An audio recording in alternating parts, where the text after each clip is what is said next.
The morning sun cast long shadows across the rocky mountains of Kepler 442b as Captain Lee Dongwu checked his rifle for the third time. His hands moved with practiced precision, but his eyes held the hollow look of a man who had seen too much death. 3 years of war had turned his once peaceful colony world into a graveyard of twisted metal and broken dreams. Dongwu stood at the entrance of the underground bunker that had become home to the last 2,000 humans on the planet. The walls were carved from solid rock, reinforced with salvaged steel from destroyed buildings. Children's drawings covered one section of the wall, bright colors that seemed out of place in this world of gray stone and dim emergency lighting. "Captain, the scouts are back," called Sergeant Kim Tae-ho as he jogged down the main tunnel. His uniform was patched in a dozen places, and his left arm bore the scar from a Vorth energy blast that had nearly killed him 6 months ago. Despite everything, Tae-ho still managed to smile when he spoke to the children. Dongwu nodded and followed his friend to the command center. The room buzzed with quiet activity as technicians monitored radio frequencies and tracked enemy movements. On salvaged computer screens, maps covered every available surface, marked with red X's where human settlements had once stood. The 3 scouts who had returned looked exhausted. Their faces were streaked with dirt and sweat, and their equipment showed signs of heavy use. The youngest, barely 18 years old, spoke first. "Sir, we found the medical supplies at the old hospital complex in Sector 7, but the Vorth have increased their patrols. We counted at least 50 of the crystal soldiers moving through the area." Dongwu studied the map spread across the metal table. The hospital was only 12 kilometers away, but those 12 kilometers might as well have been on another planet. The Vorth controlled everything outside their mountain hideout. "Did you see any of the flying units?" he asked. "No, sir. Just ground forces, but they were using those new energy scanners, the ones that can detect our heat signatures through rock." This was bad news. The humans had survived this long by hiding in the deep caves and moving only at night. If the Vorth could now track them through solid stone, their advantage was gone. Tae-ho leaned over the map. "We need those medical supplies, Captain. Doctor, Park says we have maybe a week's worth of antibiotics left. Without them, we'll lose more people to infection than to enemy fire." Dongwu knew his friend was right. Just yesterday, they had lost a 12-year-old girl to a simple wound infection that could have been easily treated before the war. Her mother had cried for hours, holding the small body while other survivors looked on in helpless silence. "I'll take a team tonight," Dongwu decided. "Small group, fast in and out." "Sir, let me lead this one," Tae-ho said. "You've been on the last 4 raids. The people need to see you here." Dongwu almost smiled at his friend's concern. Tae-ho had been trying to keep him from taking unnecessary risks ever since the deaths of Mi-young and So-jin. His wife and daughter had been caught in the first wave of Vorth attacks on the capital city. Dongwu had found their bodies 3 days later, buried under the rubble of their apartment building. "We go together, or not at all," Dongwu said firmly. "Pick 6 volunteers. We leave at midnight." The hours passed slowly as they prepared for the mission. Weapons were cleaned and checked. Routes were memorized. Each man wrote a short message to be delivered to loved ones if they didn't return. It had become a ritual before every mission, outside the bunker. Dongwu sat in his small private chamber, looking at a photograph of his family. Mi-young smiled back at him from the picture, her arm around 7-year-old So-jin, who was missing her 2 front teeth. They had taken the photo just 1 month before the invasion began. "We could have left," he whispered to the image. "I could have listened when you said we should go back to Earth. But there was no point in thinking about what might have been. The past was gone, buried under 3 years of war and loss. Only the present mattered now and the 2,000 people depending on him to keep them alive 1 more day." At midnight, the 7-man team slipped out of the bunker through a concealed exit that opened into a narrow canyon. They moved in single file using hand signals to communicate.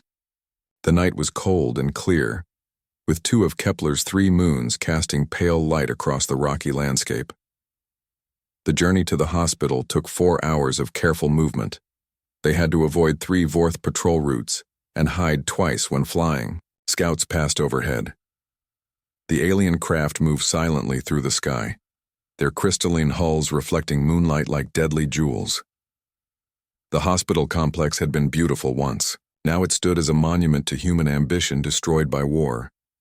The main building was partially collapsed, its windows blown out and walls scarred by energy weapons. But the lower levels, built to withstand natural disasters, remained intact. "Remember, medical supplies only," Dongwu whispered as they approached the building. In and out in 15 minutes, they found the pharmacy in the basement level, still stocked with precious antibiotics and surgical supplies. Working by flashlight, they filled their packs with everything they could carry. The weight of hope felt heavier than the physical burden on their backs. Tae-ho was standing guard at the basement entrance when the first energy blast lit up the night. "Contact," he shouted. "Multiple hostiles north and east sides." The Vorth had found them. Dongwu heard the distinctive harmonic hum of their weapons charging for another volley. Crystal soldiers emerged from concealment all around the hospital, their bodies glowing with internal light. "Fall back to the service tunnel," Dongwu ordered. But as his team moved toward their planned escape route, more enemy soldiers appeared, cutting off their retreat. They were trapped in the basement of a ruined hospital, surrounded by an enemy that showed no mercy and took no prisoners. Dongwu gripped his rifle tighter and thought of the children back in the bunker who were counting on the medicine in his pack. The real battle was just beginning. The energy blasts came from all directions. Dongwu pressed his back against the cold concrete wall of the hospital basement as crystal fragments exploded around him. The Vorth soldiers moved with deadly precision, their weapons humming with stored power. "Tae-ho, take the east corridor," Dongwu shouted over the noise of battle. His friend nodded and led 3 men toward what looked like their only escape route. But it was a trap. More Vorth soldiers waited in the shadows, their crystalline bodies glowing brighter as they prepared to fire. Tae-ho saw them first and threw himself forward, tackling the lead enemy soldier just as its weapon discharged. The energy blast meant for Dongwu struck Tae-ho instead. His friend's body jerked once, then went still. The smell of burned flesh filled the air. "No!" Dongwu screamed, but there was no time to mourn. More soldiers were advancing from the main entrance. He grabbed the medical supplies and ran toward the service tunnel, the only escape route left. Behind him he heard the sound of his men fighting and dying. Each gunshot, each cry of pain, cut through him like a blade. But he couldn't stop. Too many people depended on these medical supplies to survive. Dongwu made it back to the bunker as the sun rose over the mountains. He was alone. The other 6 men, including his best friend, were dead. But the medicine in his pack would save dozens of lives in the coming weeks. The survivors welcomed him back with relief and joy, but Dongwu felt only emptiness. He delivered the supplies to Dr. Park and went to his quarters without speaking to anyone. That night, he dreamed of Tae-ho's final moments, playing over and over like a broken recording. 6 months passed. The Vorth attacks became more frequent and more deadly. Their new scanning technology made hiding impossible. One by one, the human survivors fell. Disease, starvation, and enemy fire took their toll. On a cold morning in early winter, the final assault began. Thousands of Vorth soldiers surrounded the mountain bunker. Their ships blocked out the sun, casting the world into artificial twilight. Dongwu stood in the command center, watching the enemy close in on every screen. There was nowhere left to run. After 3 years of fighting, this was the end. "All units, this is Captain Lee," he spoke into the radio. "It has been an honor serving with you.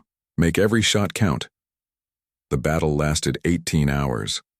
The humans fought with desperate courage, using every trick they had learned during the long war. They collapsed tunnels, set traps, and fought room by room as the enemy advanced deeper into their shelter. But courage was not enough. The Vorth had superior numbers, better weapons, and no concept of mercy.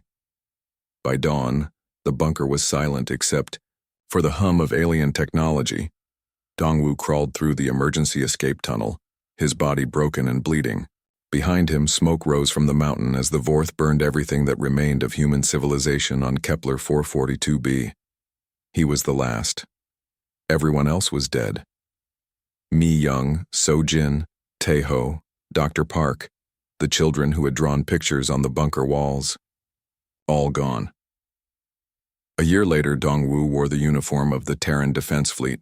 The rescue ship had found him 3 days after the fall of the bunker, barely alive and half mad with grief. They had given him a new purpose: reconnaissance pilot. For the Outer Rim territories.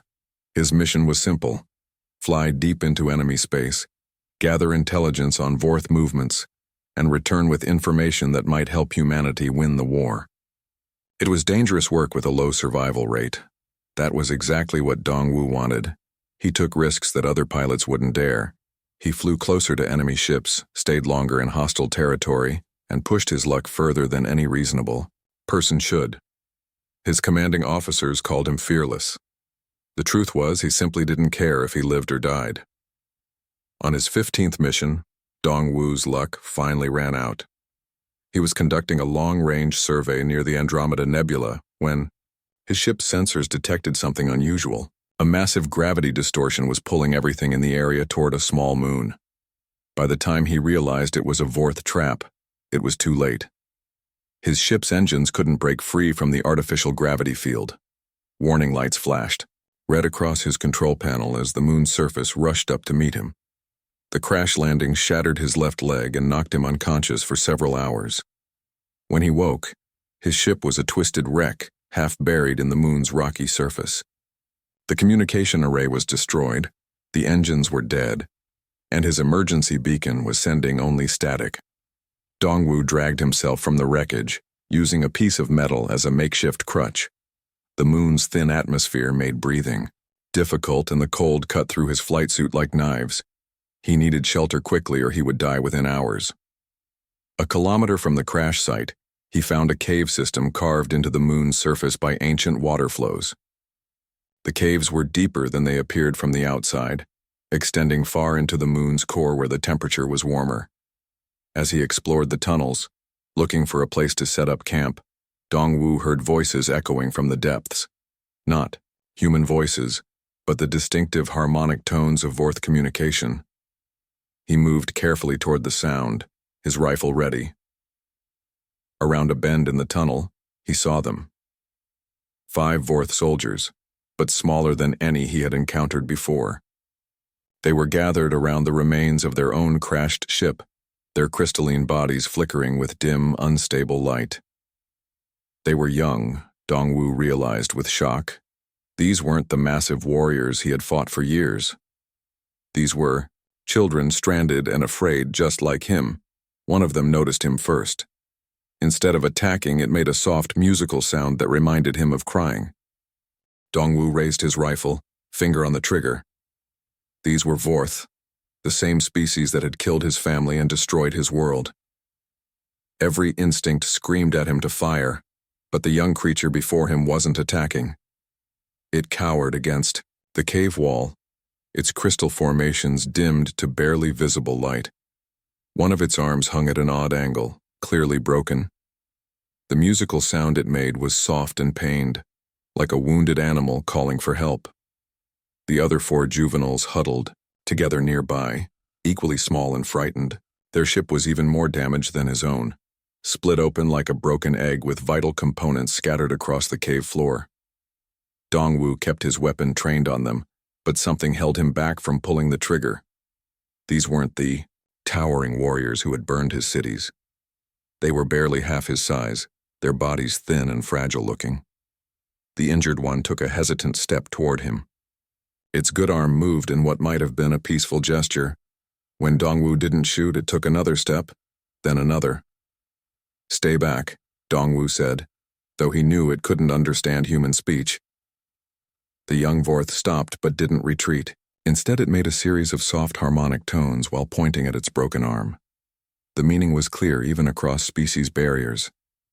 It was asking for help. Dong-woo thought of his daughter So-Jin, how she used to run to him whenever she was hurt. The memory hit him like a physical blow. This creature was someone's child too, stranded far from home and afraid. Against every rational thought in his head, Dongwu lowered his rifle. The young Vorth's crystal formations brightened slightly, what might have been relief in its alien physiology. Over the next 3 days, a strange routine developed. Dongwu set up his camp in a side chamber of the cave system, while the juveniles stayed in their own area near their crashed ship. They gave each other space but shared the same shelter from the moon's harsh environment. The injured one, which Dongwu began thinking of as Hana after his daughter's favorite flower, proved to be curious about everything. It would approach the edge of Dongwu's camp and watch him work, always ready to flee if he made any sudden movements. When Dongwu used his medical kit to treat his broken leg, Hana made interested humming sounds. It pointed at its own injured arm, then at the medical supplies, the meaning clear. "You want me to help you?" Dongwu asked. "Your people killed my family." But Hana just looked at him, with what might have been hope in its alien features. Against his better judgment, Dongwu found himself examining the creature's injury. The arm wasn't broken, he realized, but one of its crystal formations had been cracked during the crash. Using techniques he had learned from Dr. Park, Dongwu carefully realigned the crystal fragments and wrapped them with medical tape. Hana's body glowed brighter as the pain decreased, and it made a sound that could only be described as grateful. The other juveniles began to trust him after that. There was Bin, whose crystals flashed in different colors when he was excited. Nari seemed to understand electronics better than the others, often tinkering with pieces of their crashed ship. The youngest two, barely larger than human children, stayed close to the others but watched Dongwu with increasing curiosity. Communication developed slowly. Dongwu would point at objects and say their names in Korean, while the juveniles would respond with harmonic tones. They were quick learners, picking up basic words within days. But it was their behavior, not their intelligence, that surprised him most. They shared food equally among themselves. They took turns keeping watch while the others slept. When one of them was scared or hurt, the others would comfort it with gentle touches and soothing sounds. They acted like a family.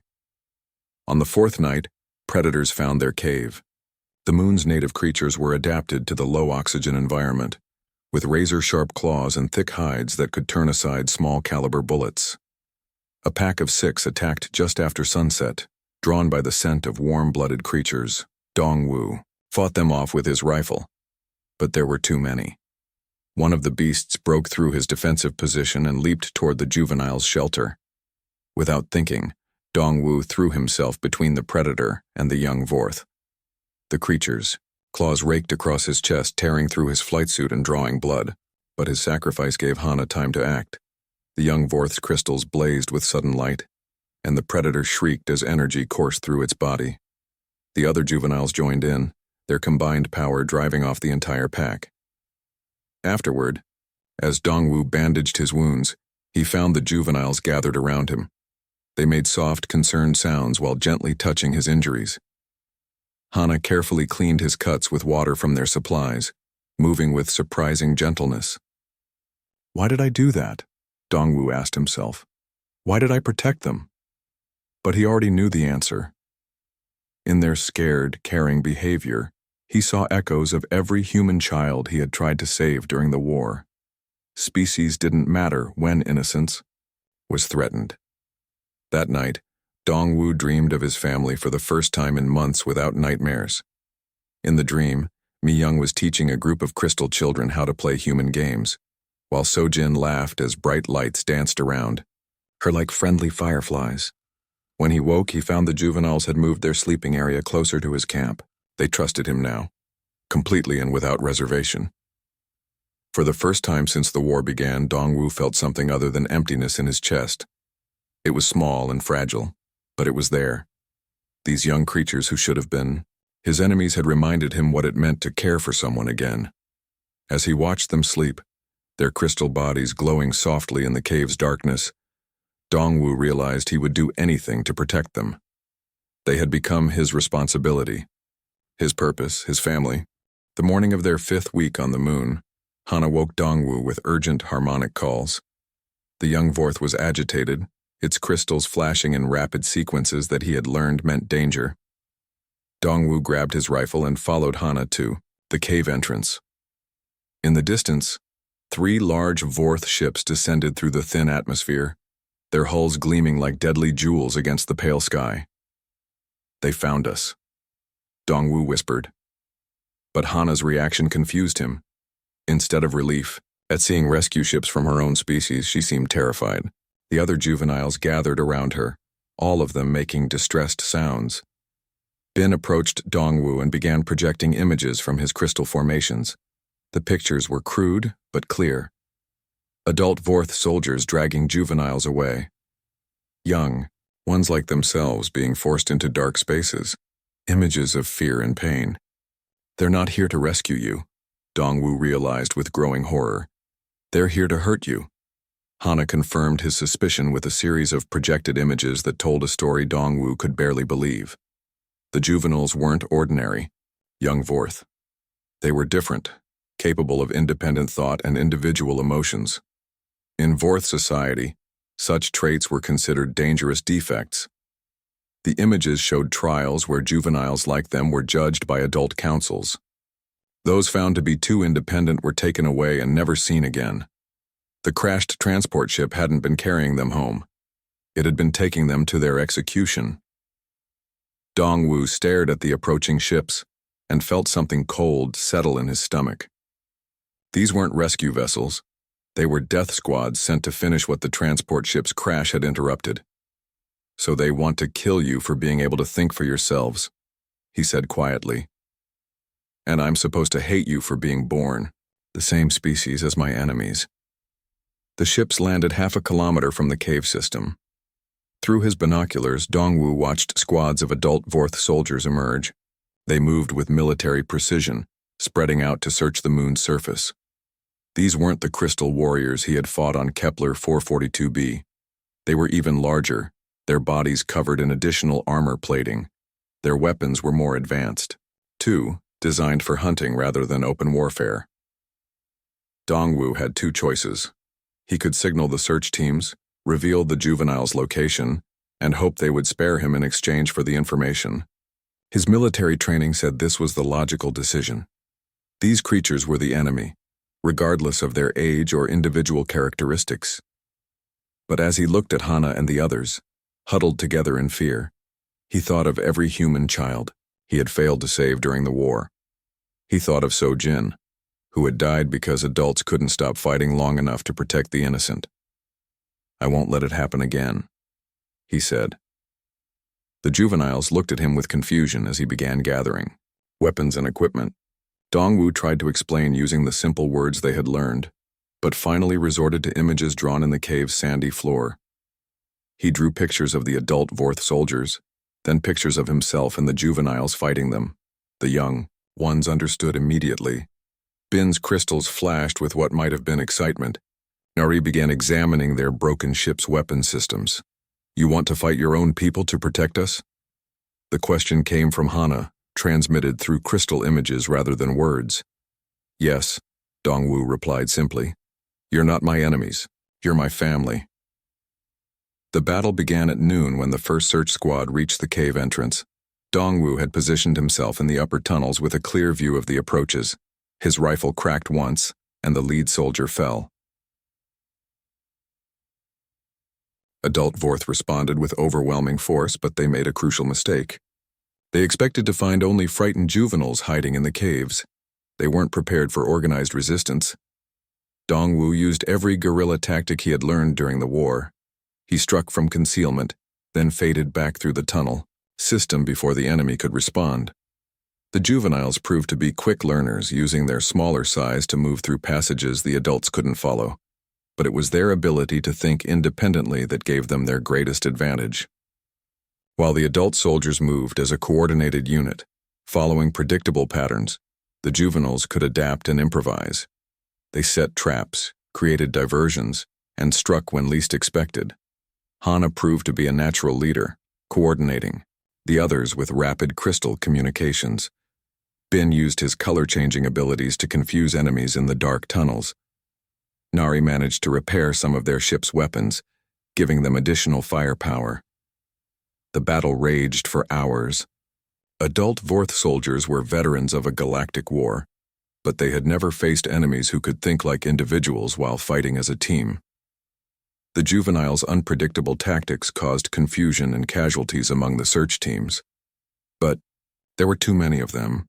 For every adult soldier that fell, 2 more took his place. The juveniles were running out of energy, their crystal formations dimming with exhaustion.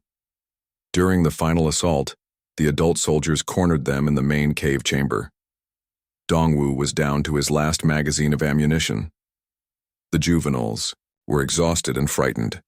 That's when the enemy commander made a mistake. Instead of simply killing the juveniles, he wanted to interrogate them first. He wanted to know how they had learned to fight so effectively. The commander approached Hana with his weapon raised, speaking in the harmonic language of their people. Even without understanding the words, Dongwu could hear the anger and disgust in the alien's voice. Hana responded with her own musical tones, but her crystals were flashing with defiance rather than fear. She was telling the commander exactly what she thought of his authority. The adult Vorth raised his weapon to strike her down, and Dongwu acted without thinking. He threw himself forward, putting his body between the commander and Hana. The energy beam meant for the young Vorth struck Dongwu instead. Pain exploded through his chest as the weapon's power coursed through his body. He fell to his knees, vision blurring, but his sacrifice had given Hana the opening she needed. Her crystals blazed with sudden fury, and energy erupted from her body, like a solar flare. The commander screamed as the power overwhelmed his defenses. The other juveniles joined their strength to hers.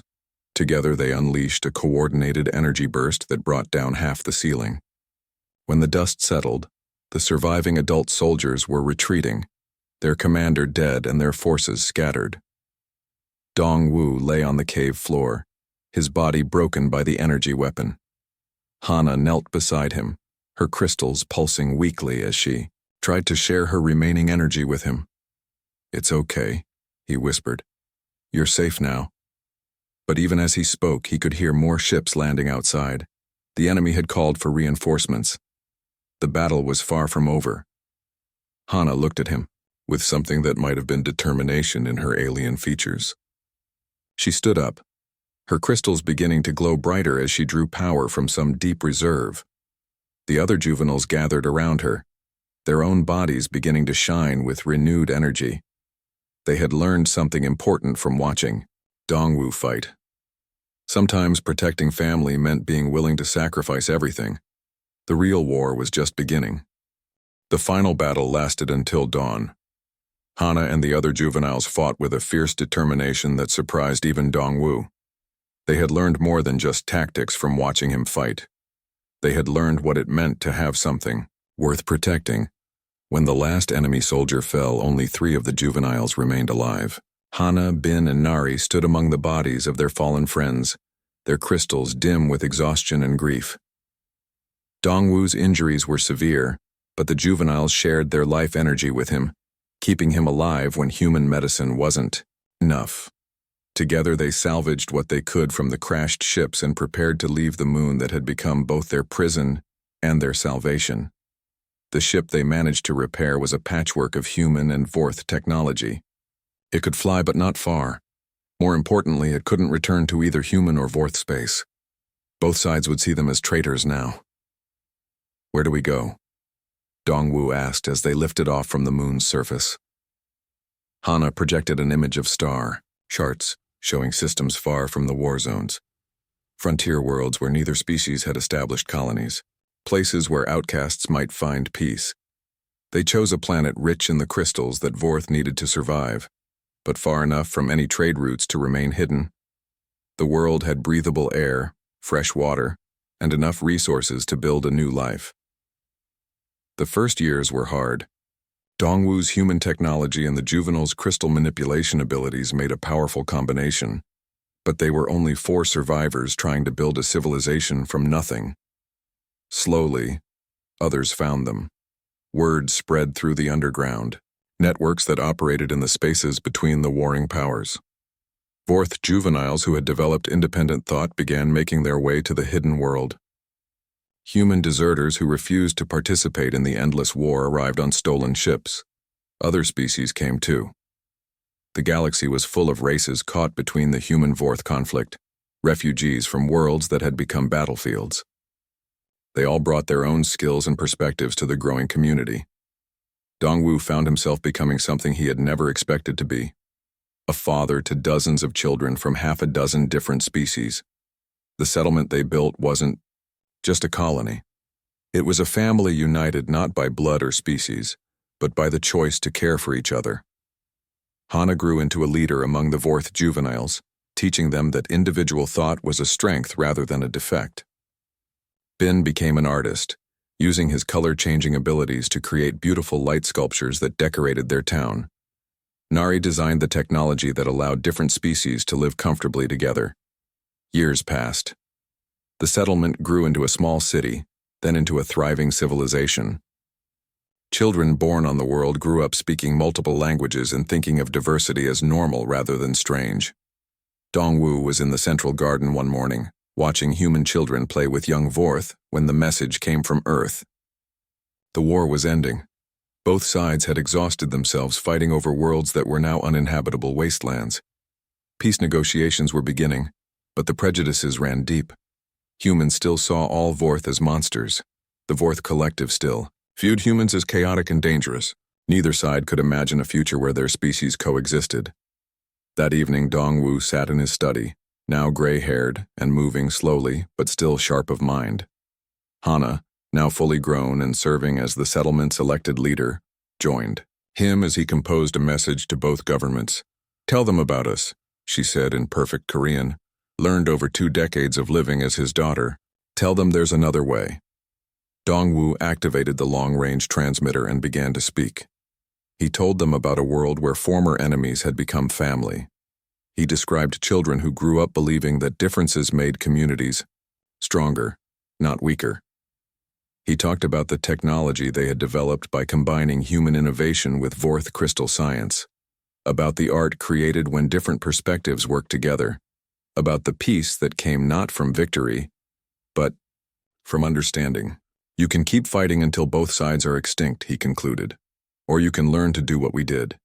Choose family over fear." The response came faster than expected. Within a month, ships from both civilizations appeared in orbit around their world. But they weren't warships.